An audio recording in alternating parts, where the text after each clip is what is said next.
Hi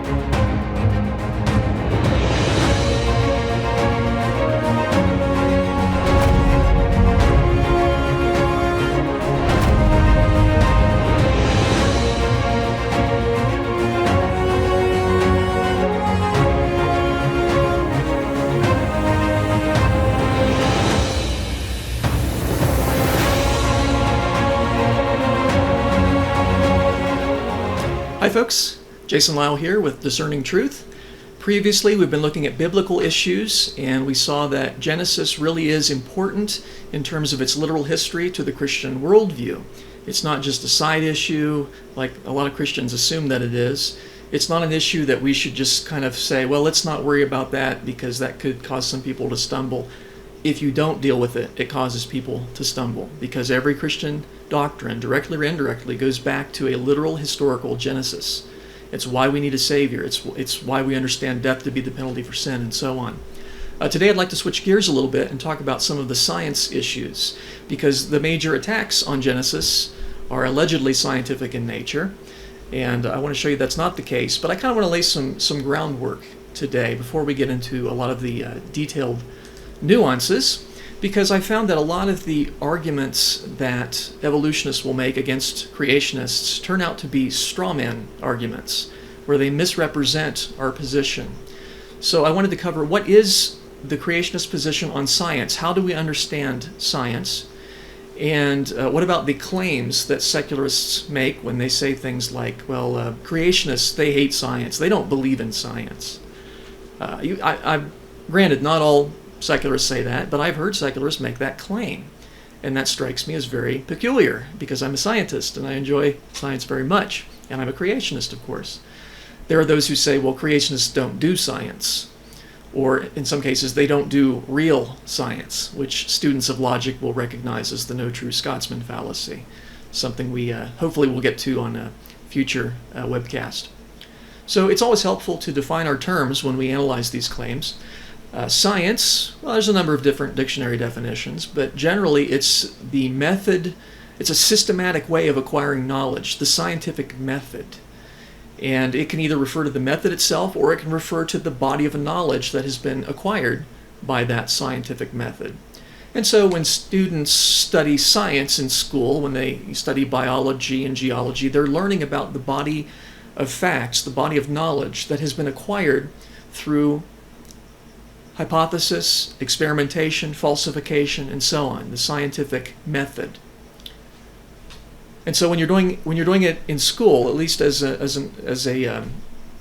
secondary education, you're mainly learning about the body of facts. Now, you will do a little bit about the method. Students are taught the scientific method, and often schools will have a science fair where students get to employ the scientific method to test some particular claim about which laundry detergent works better or what have you, and that's perfectly fine. But most often it's the body of knowledge acquired by that method. Now, the ironic thing about those people who come to me and tell me that, well, you're a creationist, so you must not believe in science, you must hate science.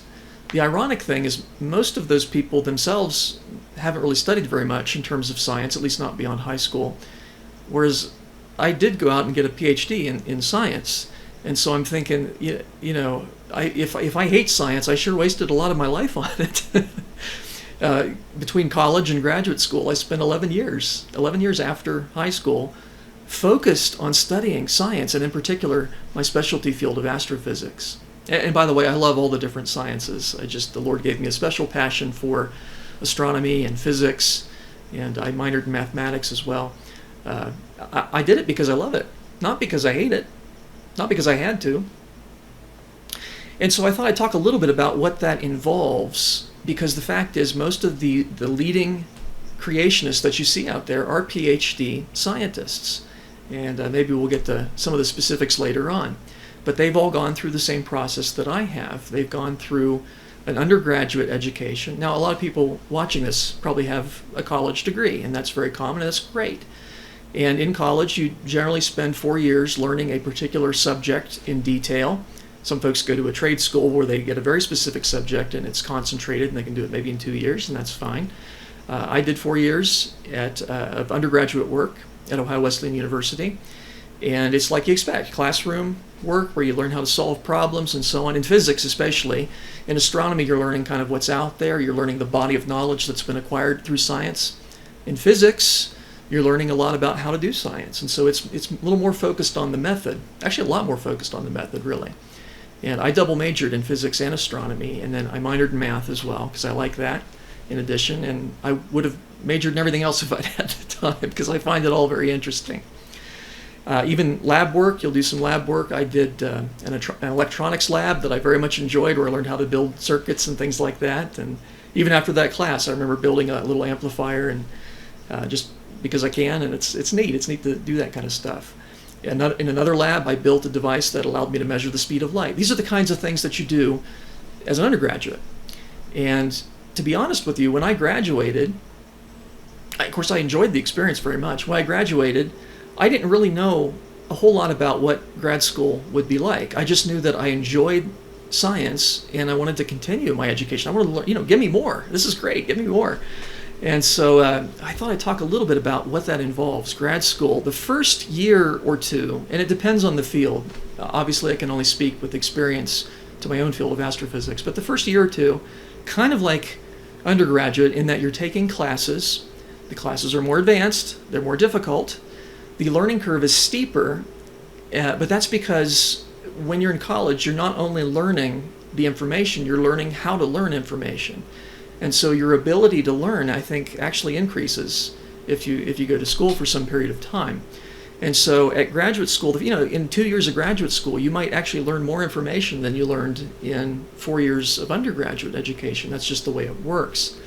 The field is difficult.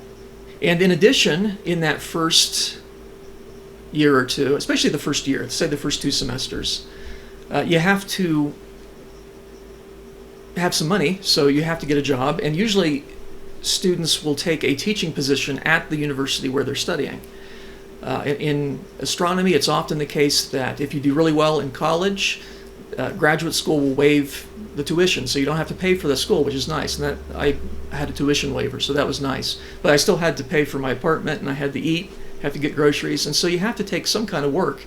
And so most students will take either a teaching position, a TA, or a research position, an RA. And it's generally most common to start out as a TA for 2 semesters and then switch over to an RA and continue RA throughout the rest of your career. And I actually did 3 semesters of teaching because I just loved it. I taught a lab, and it was a blast. And I wanted to get more experience teaching because I thought that at some point I would be teaching something, and I'm glad I did. So for the first year or two, you're taking classes and you're either grading papers as a teaching assistant or you're teaching a lab as a teaching assistant. And then after that, not so much classwork. You do have to take a comprehensive exam where you demonstrate. It's a cumulative exam based on all the classes that you've taken and perhaps 1 or 2 that you haven't. And there's so many questions you have to answer, and it's intense. But in any case, I passed that, and then beyond that, then it's research from there on out. You might take a class or 2 every now and then. I did. I took one on general relativity because I just like that topic, and there were 1 or 2 others that I took.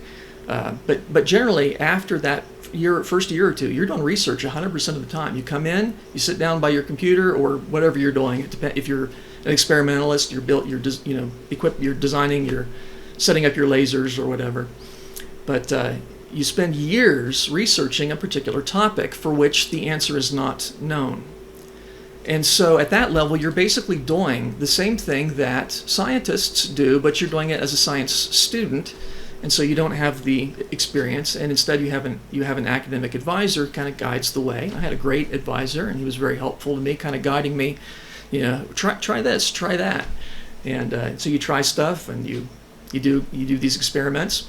My particular subfield was dealing with the sun and the surface of the sun and how fluids move on the solar photosphere. But at this point, whatever you're doing in grad school, it's very focused. You're focusing on a very specialized, very narrow field, hoping to discover something that's new. That's the goal, is to discover something new about the universe using the method of science. In terms of the details of what I did, I wrote computer software that would allow me to analyze data retrieved from the SOHO spacecraft, which is a spacecraft that's designed to look at the sun and record motions on the sun. Every minute it records some details, and then you can get those images and process them and work with them and analyze them and try to learn something about how things move on the sun and how those motions interact with the magnetic field. The sun is very magnetically active, and so it's fascinating. It's interesting stuff. It's difficult. It's tedious at times. One of the things I had to do before I could even get to the analyzing the data is I had to go through each frame. So think of a movie. You get this movie of the sun, and you have to look at each frame in the movie and make sure there's no blemishes on it, because there are artifacts, things like cosmic rays will occasionally strike the SOHO spacecraft's detection instrument, and you'll get this blemish on the image. It's not true to the sun, and so you have to remove that, otherwise your data, when you analyze it, will be spurious. You could write a computer program to remove some of those, but there's nothing better than the human brain at being able to reason and see what should be there and what shouldn't. So I've looked at many thousands of images of the sun, just looking for blemishes in them and removing those images from the data set and averaging the surrounding images and so on. So it's very tedious, but if you like science, it's fun. It's not well paying at that point because, again, you're still a student, and so I think the salary I had when I was a research assistant, I think it was $14,000 per year. And over half of that went right into my rent, and so that was just gone, and the rest you'd use for groceries and things like that. So it doesn't pay well.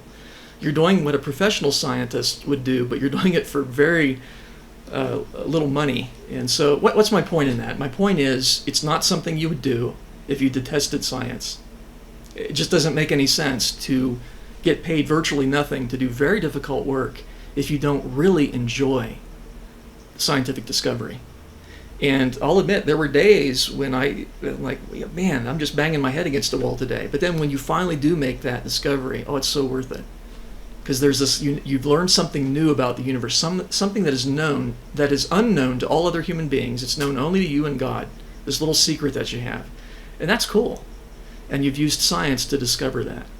It's a powerful tool, and it's something that I respect and something that I very much enjoy. In order to obtain your PhD, you have to basically demonstrate mastery over a particular specialty field in science, and you basically have to make a new discovery or several new discoveries in that specialty field. You have to discover something significant about the universe that no one else has known, and you have to demonstrate that it's true by the scientific method. And if you're wondering, one of the particular discoveries that I made was the detection of giant cell boundaries. Giant cells are these enormous overturning cells on the sun. They have been predicted to exist, but you can't directly see them because there's other scales of motion on the sun that overwhelm the very slow and yet large giant cells. And I detected that supergranules, which is another overturning cell on the sun, tend to line up vertically in a north-south fashion. They're aligned with the sun's rotation poles. And that's weird, and we found that was evidence that they're collecting in the boundaries between the giant cells, and that's what's causing that alignment. And I discovered a few other things too. The reason for the disk-centered convergence artifact that we see in SOHO data, but that's not as interesting. And in any case, those are the kinds of discoveries you'd have to make, and you have to demonstrate that you really have discovered that through scientific means. And when you do this, you then write up a technical document, a thesis or dissertation, and then you have to defend that before 6 or so faculty, folks who have PhDs in that field, in my case in astrophysics, and solar astrophysics in particular. And what they try to do is they try to poke holes in what you've discovered to see if you really know what you're talking about. And so they'll say, well, okay, have you considered this? I read this. Did you consider this? I don't see error bars here. Why did you leave those off? And so on. And you have to be able to defend that. And it's kind of intimidating. But in any case, the goal of the PhD program is to equip students, to train them to think and rationally investigate evidence and correctly interpret data. And your faculty is there to help you, but they're also not going to pass you if you don't know how to do that. And so a PhD program should weed out people who are not able to follow the scientific method. And there are some things about the scientific method that are counterintuitive there are certain mistakes in science that students tend to make if they have not gone through a PhD program, like the confirmation bias, for example. And we'll maybe talk about that in a future webcast. But the idea is to rid you of those sort of errors in reasoning that are so common to human thinking. And so it's a very different kind of program than, say, engineering, where you're learning to build things, and that's very impressive, but it's a different skill set.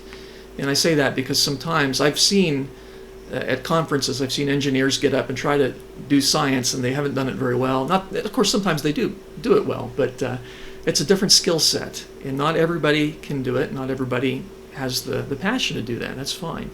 But I hope that this eliminates this silly idea that creation scientists in particular are against science. We would not have spent that amount of time. I mean, 11 years of your life, it could be a little more, a little less, depending on what field you're in. But you wouldn't spend that much time and getting paid very little money to do something that you hate or that you don't believe in. We like science. So another reason why secularists would sometimes say, well, creationists don't believe in science, is because we reject neo-Darwinian evolution, the idea that all life is descended from a common ancestor that diversified through mutations over millions and millions of years. And I reject deep time as well, the idea that the Earth's 4.5 billion years old. So see, there you're rejecting science. But am I? And people will say, oh, but we know from science that the Earth's 4.5 billion years old. Do you really? Because I would argue that you can't conclude that just from the evidence. I'll grant that you can make certain assumptions and then apply those assumptions to the evidence that you see and come to the conclusion that the world's billions of years old. I'll grant that, but I disagree with those starting assumptions. And so you see the whole issue of creation versus evolution. Ironically, it's not so much about the evidence. The evidence is relevant, but the fact is I'm very aware of the evidence that is used in support of evolution, and I don't think it actually supports evolution. And so that's the issue before us. I'm not rejecting anything that is known to be true from science. Things that you can demonstrate to be true in a laboratory, there's nothing I would reject about that. If you want to see, if the claim is made that hydrogen, when you burn it with oxygen, it will form water vapor. That's testable today in the present. You can test that in a lab, and sure enough, that's what will happen. And I would not disagree with that. But when you talk about how things came to be, well, that's different, isn't it? You're talking about the past, and I'm going to disagree not with the evidence, but with the way that you've interpreted the evidence, because you have a philosophical framework that affects how you understand the evidence. Now, I have one too. That's not the issue. The issue is our philosophical frameworks are different. And so the debate really is about what worldview is the best worldview through which to interpret the evidence. We are all driven by a philosophy, a way of thinking that affects how we understand things. Most people have not thought through their own philosophy carefully, and that's the issue. Secularists do have a philosophy when they come to the data. Now, some people will say that they don't. They'll say, oh, I don't believe that. I don't have beliefs when I come to the evidence, so I believe we ought to interpret the evidence neutrally. But that is a belief about how to interpret the evidence. It's just a very bad one because it's self-refuting. The idea that the philosophy that we should come to the evidence with no philosophy is itself a philosophy. And it's a very bad one because it's immediately self-refuting. It's a philosophy that denies philosophy. A third claim is that, well, creationists don't believe in science because they just say, God did it.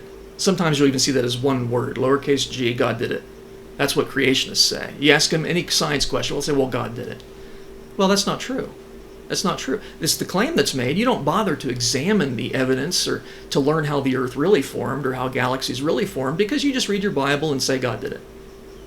You start with the answer, so why do science? Well, first of all, whenever answering a science question, I would never answer it just God did it, because that doesn't give me any specific information. Now, don't get me wrong. I believe God created the heaven and the earth and that he upholds everything by the word of his power. But that goes without saying. The question is, what are the mechanisms that God uses to rule his universe? That's the question that science attempts to answer. What are the patterns that we find in nature that have been imposed on the universe by its creator?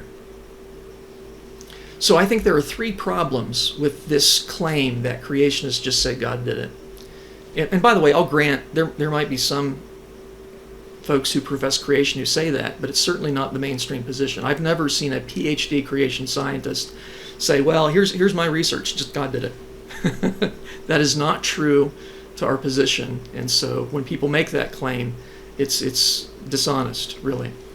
And there are three problems with this. First of all, when you ask about how the earth formed, how galaxies came to exist, or any question about the past, you're not really asking a science question. You're asking a history question. Because science, in its operational sense, operational science, is the study of the predictable way that the universe operates today. Things like the laws of motion and gravity that Newton discovered, or the physics that Einstein discovered, how clocks and rulers are affected by motion, and so on and so forth. The kind of science that makes computers work and that puts people on the moon is testable and repeatable in the present. Is the past testable and repeatable in the present? Well, no, because it's gone. We don't have access to the past anymore. But say, oh, but I have this fossil. I'm holding a piece of the past. Not really. You're holding a piece of the present. Otherwise, you wouldn't have it. Now, I'll grant that whatever organism is responsible for that fossil lived in the past, but it's gone now. All it's left are its remains. Its remains are in the present, though. Otherwise, you wouldn't have them. Now, I'm not saying that you can't use the tools of science to make a guess about the past, because I think you can, and there's some value in that. Don't get me wrong. But ultimately, when you're asking about the past, you're asking a history question, and the best way to answer a history question is to consult a history book, if the event was part of recorded history. And the good news is, creation is part of recorded history. We have an eyewitness to the creation of the universe. God himself provided those details in Genesis about how he created, and he revealed them to men. He recorded that information for our benefit. And so we have the birth certificate of the universe, and that's great. And evolutionists say, well, you just read a history book to find out what happened in history. Well, yeah. That's right. Now, we can use the tools of science to try and make guesses about some of the details that the Bible omits. If I were to ask on what day of creation were bacteria created, the Bible doesn't directly state that. It's something that I'm going to have to make a guess based on the historical information the Bible gives me, and I can take a look at the scientific data and try to make an educated guess about that. But it's not something that will be directly testable in the present, nor is evolution directly testable in the present. Even if you could, by the way, if you could put chemicals together in a laboratory and just by chance they formed life, you could say, see, life can form by chance. That wouldn't prove that life did come about that way. It would only prove that life can come about that way. But the fact is that even that hasn't been demonstrated. And that would seem to be a necessary first step in order for evolution in the Darwinian sense to be scientifically feasible. Nor do we see one basic kind of organism ever giving rise through reproduction to another kind of organism. Animals reproduce according to their kind, which is what we'd expect scripturally. Now, you can get variation within a kind, that's fine. But you don't see one kind changing into another. And again, even if you did, that wouldn't prove that it has happened in the past, that animals in the past came about that way. There's a second reason why the God did it claim that evolutionists make sometimes is ironic. And that's because if you present evidence that really cannot be made sense of in an evolutionary worldview, how will secularists often respond? Well, evolution did it somehow, because we're here, right? And so I think it's interesting because a lot of times when the evidence is presented and it just doesn't fit into an evolutionary framework, they'll say, well, evolution did it somehow. And that's interesting because that's kind of what they're accusing us of doing, and yet they're doing basically the same thing. But I would argue that's not what we're doing. There are certain biological structures that evolutionists, honest ones, will admit they don't know how that came to be. And so you ask, well, can you explain this for me? Well, no, we can't, but evolution must have done it somehow because here it is. And the alternative, we don't like that. The alternative would be creation. We can't accept that. Can't allow a divine foot in the door. No, sir. And so the fact is, it turns out to be not the creation view that really stifles science, but it's the evolutionary view that does.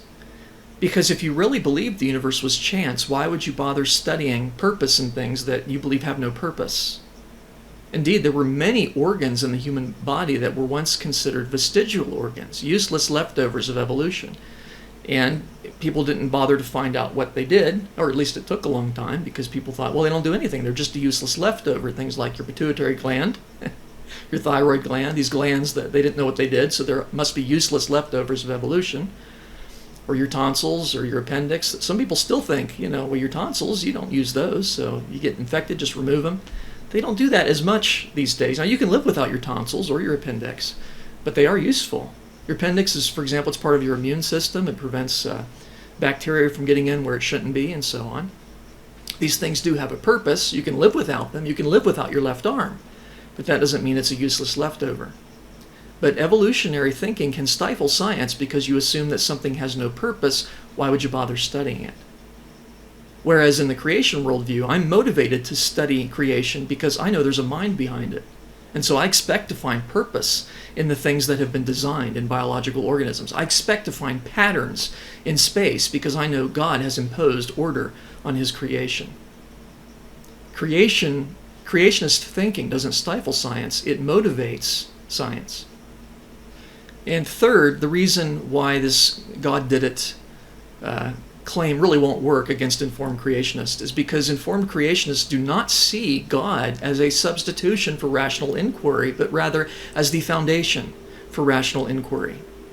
I expect to be able to do science and to get answers and to learn something about the universe because God, the same God who made the universe, made my mind and made my senses able to probe that creation.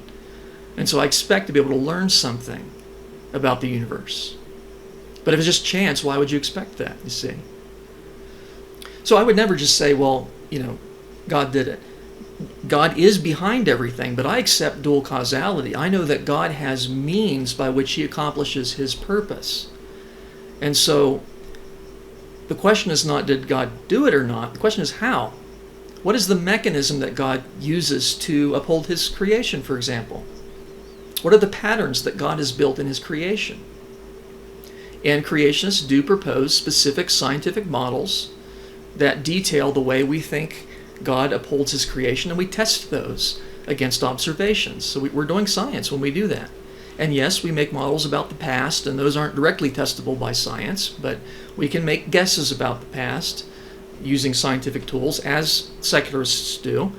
It's just we have a better starting point because we start with a history book that's demonstrated itself to be the Word of God, whereas secularists dismiss that history and start from a philosophical guesswork, really, instead of history.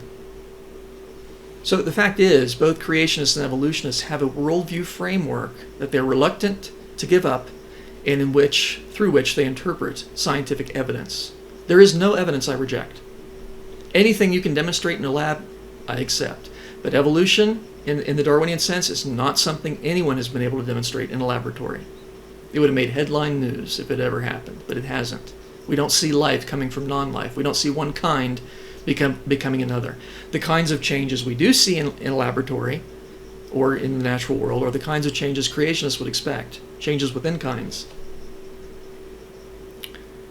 And then following from this, there's another claim that some secularists make against creationists. They'll say, well, creationists just believe in a sort of God of the gaps idea. And the God of the gaps idea is the idea that a Christian will argue for the existence of God based on something that science cannot explain. So an example of a God of the gaps argument would be something like this. We don't even know what holds an electron together. Scientists have not discovered why the charge in an electron, which is mutually repulsive, it's all negative charge, why that doesn't just disperse and blow itself out into space. And that's true. We don't know the answer to that, ultimately. And so you say, see, therefore God. That's not a good argument. Now, I will concede that there are some Christians who have made that kind of argument. There are Christians who believe in God of the gaps, but my point is this is not a mainstream creationist position. Creation scientists don't argue that way. As a whole, we don't. Because ignorance of something is not proof of anything. Ignorance means you don't know, so you can't say anything about it. Now, I do think the existence of an electron proves the existence of God, but not because we don't understand something about it. There are lots of things we don't understand in the universe, and that doesn't by itself prove the existence of God. I would argue the opposite, that it's because we do understand some things about the universe that God must exist. God makes knowledge possible, and I'll deal with that in more detail. I've written about that, of course, but we'll deal with that in more detail in an upcoming webcast. Some people think the argument from irreducible complexity is a God of the gaps type argument. Now, irreducible complexity is when you have a system of interdependent parts that all rely upon each other in order to make the whole function. And so you might argue a computer is irreducibly complex, because if I start pulling out circuits on the computer, it's not going to work anymore. It all requires everything else. There's probably some that are not as necessary, but if you start pulling parts, it's not going to work. So, we know that certain cells, certain structures in the cell of living organisms are essential, and if you pull out one part, the cell fails.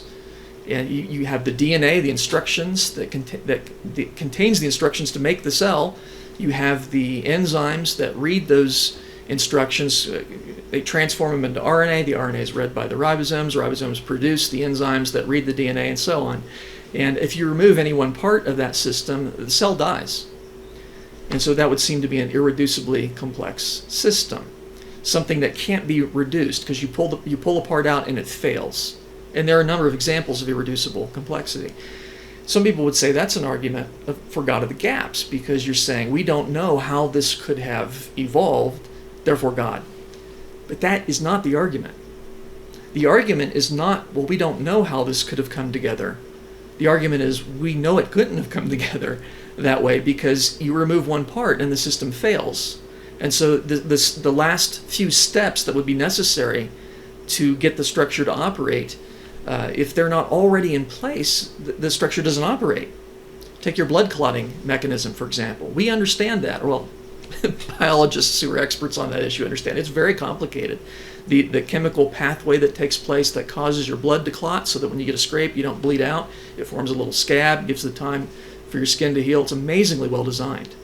And if you look at the number of processes that have to be right for your blood clotting mechanism to work, and if they're off just a little bit, then either your blood doesn't clot, and the first cut you get, you bleed out, or your blood clots while it's still in your bloodstream, and you have a heart attack and die. That's not good. You see, any one of these fails, the whole fails. It's not what we don't understand about blood clotting, it's what we do understand about blood clotting that would argue against an evolutionary scenario. Darwin admitted as much, by the way. Back in Darwin's time, people didn't know nearly as much about the inner workings of biology as they do today. Today we understand that cells, these individual cells of your body, are unbelievably complicated little machines with machines in them that work together in concert so that the entire cell is able to survive. Darwin didn't know that, and he thought his theory would break down if it could be demonstrated that you could have a system with these interdependent parts, any one of which removed causes the whole to fail. So it's not an argument from ignorance, it's an argument from knowledge. It's not God of the gaps. This way of thinking, the idea that we don't know, we can't explain something, therefore God, which I would not embrace, nor would any PhD creation scientist that I've ever met, that we would not embrace that method. But it's related to the idea of causality, because you see, consistent Christians embrace dual causality. We don't believe there's just one cause for everything that happens. We believe in multiple causes. And there are distal causes where the cause is kind of further back, and there's the proximate cause, which is the immediate cause. And so we believe that God ultimately is responsible for everything that happens. But that doesn't mean that we just say God did it for everything, because we want to deal with the proximate cause as well. If you want to say, how do planets orbit the sun? Why is it that planets orbit the sun? There was a time when the answer to that was not known in a scientific sense. Theologically, we knew God caused the planets to orbit the sun. I still believe that. But you see, Isaac Newton came along and realized that gravity is what causes the planets to orbit the sun. But Isaac Newton didn't become an atheist when he discovered that, because he didn't see that as a replacement for God's power. He saw it as an example of God's power. You see, gravity is not a replacement for God causing the planets to orbit. Gravity is the way that God causes the planets to orbit.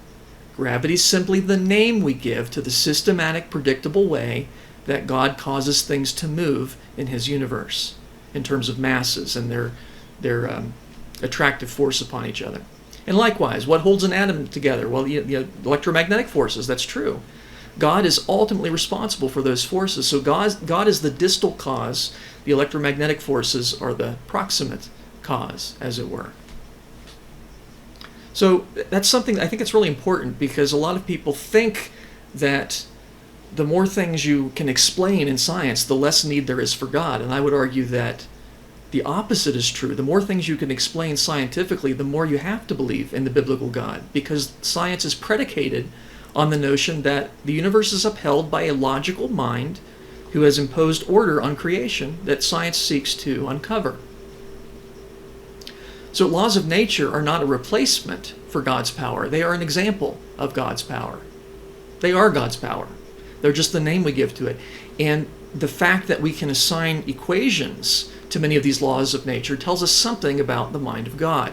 It tells us that God thinks mathematically. God is logical. He doesn't change with time. He's the same everywhere, and therefore laws of nature don't just arbitrarily change with time, and they apply equally everywhere in the universe. So you see, God of the gaps is an argument based on ignorance, whereas my argument is based on knowledge. It's what we do know about the universe that confirms the biblical God. The fact the universe obeys laws implies a lawgiver. Those laws are unchanging. They don't arbitrarily change with time or with space, because God is the same everywhere. He's omnipresent, he's sovereign over the universe, and he's beyond time and therefore does not change. Some people think that miracles are the best evidence for God.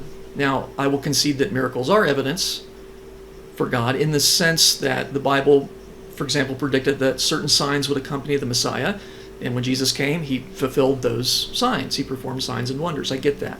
And God, as God, he can override laws of nature. There's no doubt about that. They're his laws. He can temporarily suspend them and do something different. But I would argue it's not the occasional miracle that is the best evidence of God, but rather the lack of occasional miracles. The fact that the universe normally operates in a very law-like fashion, that's something that you would not expect if it's just chance. If the universe is just an accident, why would it obey nice, neat little equations like E equals mc squared? That's awfully convenient. Why does the universe obey math at all? That's what I want to know. Why can it be described in the language of mathematics? And it's kind of interesting because there was a Nobel Prize winner who wrote a wonderful article on that, on the unreasonable effectiveness of mathematics and the natural sciences from his secular perspective. And he didn't really come up with an answer. It was just sort of miraculous from his point of view that the universe happens to be mathematical, and let's just enjoy it and not worry about it. But you see, from a Christian worldview, it makes sense that the universe operates in a law-like fashion most of the time, because God has promised us a certain degree of stability in nature. In passages like Genesis 8:22, God promises the seasons, the day and night cycle, will continue in the future as they have in the past. And so there's certain patterns in nature we can rely upon. God allows some things to change, but he holds enough things constant such that we can formulate laws that describe these patterns that we find in nature. So it's not the suspension of laws of nature, it's the existence of laws of nature that are really spectacular evidence for the biblical God. And it has to be the biblical God who's beyond time, who is sovereign over the universe, who has revealed himself to mankind, and so on. This is good science. It really is. But you notice it's a presupposition that we take to science. We suppose that there are patterns to be found in nature, which I would argue makes no sense if the universe were just an accident. Why would you expect to find patterns in an accident? If there's no rationality behind it, why expect to find rational patterns? But the fact is, all scientists do presuppose that there are patterns in nature, that the laws of nature work the same in all parts of the universe. Astronomers assume that. When we look at data from photons that have come from the Andromeda Galaxy, we assume that the laws of nature work the same there as they do here. That's not a conclusion that we draw from looking at the data. It's something we've already presupposed before we look at the data, Otherwise, you would have no way of knowing that those photons actually came from the Andromeda Galaxy, because maybe the laws of nature out beyond Earth are different. Maybe those photons actually came from the Earth, and they went and changed color and bounced around in space and then came back in through our telescope, and we're actually seeing a distorted picture of Earth. Nobody assumes that. When we look at these wonderful images and we collect data from light from distant stars or distant galaxies, we assume the laws of nature work the same there as they do here, and that is a Christian presupposition. It's based on biblical creation, and I would argue has no rational basis apart from biblical creation. How could you possibly know that? So the bottom line is, creationists do not argue for the biblical God on the basis of what we don't know, but rather on the basis of what we do know. The fact that we can do science, the fact that there are laws of nature. These are all things that are consistent with biblical creation, not random chance. So I think to summarize what we've covered today, creationists are very pro-science. A lot of us who are in creation apologetics have gone into this field because we enjoy science so much. We see it as revealing something about the mind of God, which I think it does. And we've seen how science has been perverted, misused to try and persuade people of a secular worldview. And that's absurd, because science is predicated upon the biblical worldview. I've written a book on that topic called The Ultimate Proof of Creation, and it's something that we'll come back to in more detail in the future. But we creation scientists would argue that science makes sense because science is about uncovering patterns in nature, patterns that have been imposed on creation by the Creator. We expect to find those. We expect to find a certain level of consistency because God is internally consistent. He's logical, and therefore the patterns that we find in nature will be logical. They won't violate laws of logic. They won't be contradictory. We embrace the scientific method, which was invented by a creationist anyway, by the way. And we embrace it because of our faith in the biblical God. We expect that repeated experiments will allow us to discover trends, patterns in nature, because God doesn't change over time. And so there's a temporal consistency between past and future. And so we embrace all the evidence from astronomy, biology, geology, and so on. There's no evidence we would reject. We reject some of the conclusions that evolutionists have drawn based on, not on the evidence, but on their presuppositions, the philosophical framework through which they interpret the evidence that they see. And we don't claim that they're doing anything wrong with the evidence other than the conclusions that they draw from it based on erroneous presuppositions. And so if we're going to debate this issue, it's going to be a worldview debate. It's going to be a debate not over specific details of evidence, although those are relevant, they should come into it, but it's the philosophical framework through which the evidence is interpreted. Should we presuppose that the Bible's the Word of God, that God really did create the way He says He did, that He upholds nature the way He says He did, in which case science would make sense? Or should we presuppose that the universe is just chance, that it came about all by itself, it's sort of a cosmic accident? If there's a God, He hasn't revealed Himself, we don't know what He's like. Well, then the scientific method wouldn't make any sense at all. Why would you trust in a method designed to find patterns in nature that aren't there? We creation scientists don't reject anything that can be demonstrated scientifically to be true in the present. And there are many creation scientists who have made remarkable discoveries precisely because they embrace science and they do science, and they do that because they love the Lord. And to do science is to think God's thoughts after Him, as Johannes Kepler put it so eloquently. We don't answer science questions with a God did it, not because He didn't do it, but because we believe in dual causality. Science is about uncovering the specific way in which God upholds His creation. God is responsible for this universe and for upholding it. And then science is about uncovering the details of how He upholds the universe today. Mainstream creation scientists do not use God of the gaps type arguments. We're not basing our belief in God based on ignorance. It's not what we don't know about the universe that confirms the existence of the biblical God. It's what we do know. Science is possible. And yet that would only make sense Science would only make sense as a reasonable procedure for testing certain truth claims if there's a God who upholds the universe in a consistent way, and a God who has revealed himself so we know that he upholds his universe in a consistent way, a God who has made our mind with the capacity to be rational, our mind's not just a chemical accident. All of the things that the biblical worldview provides are the things that would be necessary in order to make sense of science.